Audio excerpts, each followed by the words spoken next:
Sino nga ba ang dahilan kung bakit naging main ko ang San? Abangan nyo sa dulo ng video na to dahil doon natin yan pag-uusapan. At para naman sa mga bago lang sa page, ang ginagawa po nating content tuwing 9 PM ay 1 game per day, 5-man rank game. At ang goal natin sa content natin na to ay mahigitan yung 107 win streak ko.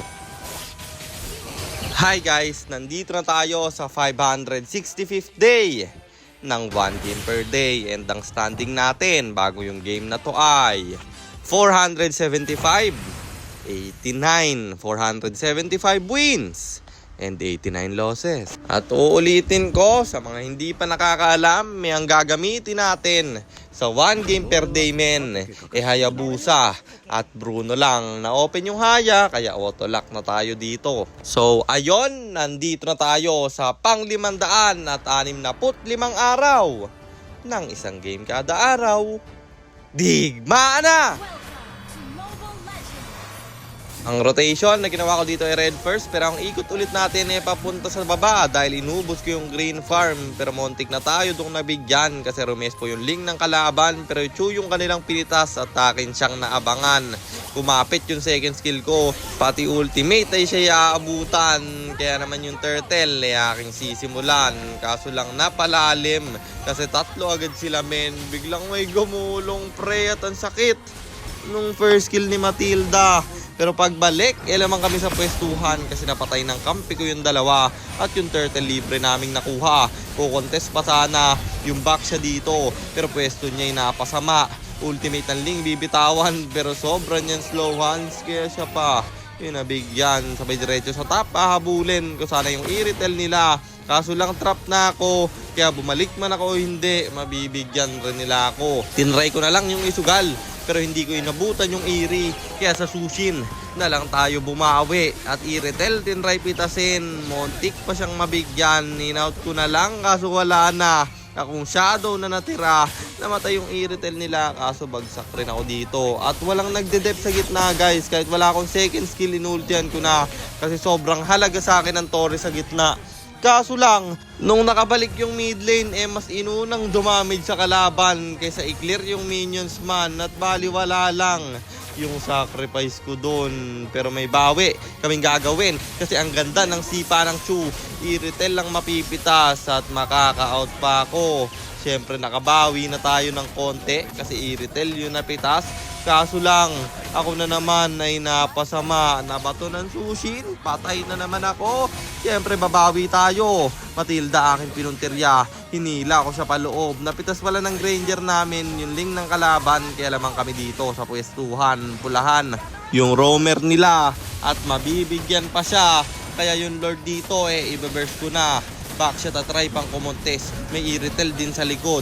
Makukuha ko dito yung Lord, kaso lang bumalik pa ako dahil doon ako nabigyan. Nakamanyak pa yung kalaban, pero pagbalik nasipa na naman ng Chu yung iritel nila. Ang ganda pa ng set ng Nino, mamamatay yung damage dealer at hahabulin ko yung backshot. Pero masyado pa siyang makunat dito. Kulang pa kasi yung item ko. At meron na namang clash sa baba. Ulahan na yung dalawa ng kalaban. Mamamatay sila. Magiging tatlo pa. Na-shutdown yung sushin at dalawa na lang sila. Dahil doon yung Lord libre naming nakuha. At dito sinamahan ko yung Chu kasi may balak na naman sumipa. Mamamatay yung Ling ng kalaban. Naso lang yung Lord ay nasayang kasi walang sumama man. Sabi pa ng Cecil sa kanya sumunod dahil doon nasayang yung Lord at nabasag namin yung Torre sa top. Pero nakapitan ng ultimate ko yung sushin. May winter crown nga lang nabibitawan at dahil sa pagpasok kong yun, nabasag yung Torre doon at yung Minotaur nga lay pulahan. Pero may heal na mangyayari. Iritel naghabol sa backline pre. Isa-isang bumabag sa kanyang kampe. At pati siya, damay pa. Manyak para kay Granger. Kaya pwede na tong irekta. Ling na lang kasi yung natira. Ako'y nagka-ultimate pa. Siya'y mamamatay at kami magtatower na. Kaya natapos ang laban at panalo na naman tayo. Kaya ang standing na natin ay 476, 89, 476 wins and 89 losses. At sagutin na natin yung tanong ni Idol, sino nga ba yung ML player na nakalaban ko na naging dahilan kung bakit naging main hero ko si San. I-search nyo guys sa FB, content creator din siya. Ang pangalan niya guys, G-Chan. G-C-H-A-N. Yan guys, nakalaban ko namin siya sa RG. Una nun, naka-Roger ako, tapos tinalo niya yung Roger ko. At dahil gusto naming bumawi, sinabayan namin. Kasi alam ko naman, na-counter ng Claude ko yung San niya. Kaya nag-Claude ako doon. Pero tinalo pa rin yung Claude ko guys. 4K matches Claude ko tinalo ng San niya. At sumabay ulit kami sa pangatlong game, inagaw ko na yung San. Natalo namin siya. Sa pang-apat na game, naagaw ko ulit yung San. Natalo ulit namin sila.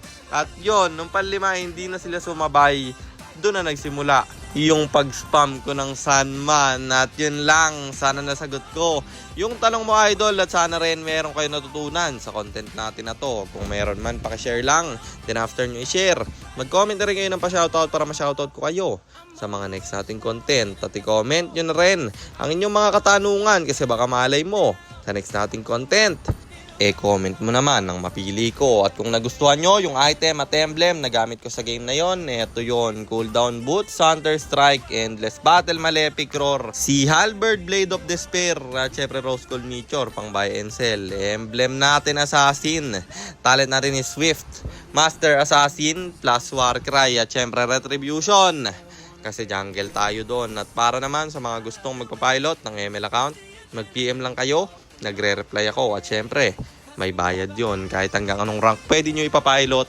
kahit anong hero pwede nyo ipaspam, basta may additional payment pag magpapaspam kayo ng hero. At yun lang guys, sana nag-enjoy kayo sa content natin na to. At shoutout sa iyo Enteng, kay Andre Zay Bernabe, kay Leonard Dalomino Dodong, at kay RJ Kayanong. Maraming salamat sa inyong suporta. Ingat kayo palagi. God bless. Paalam!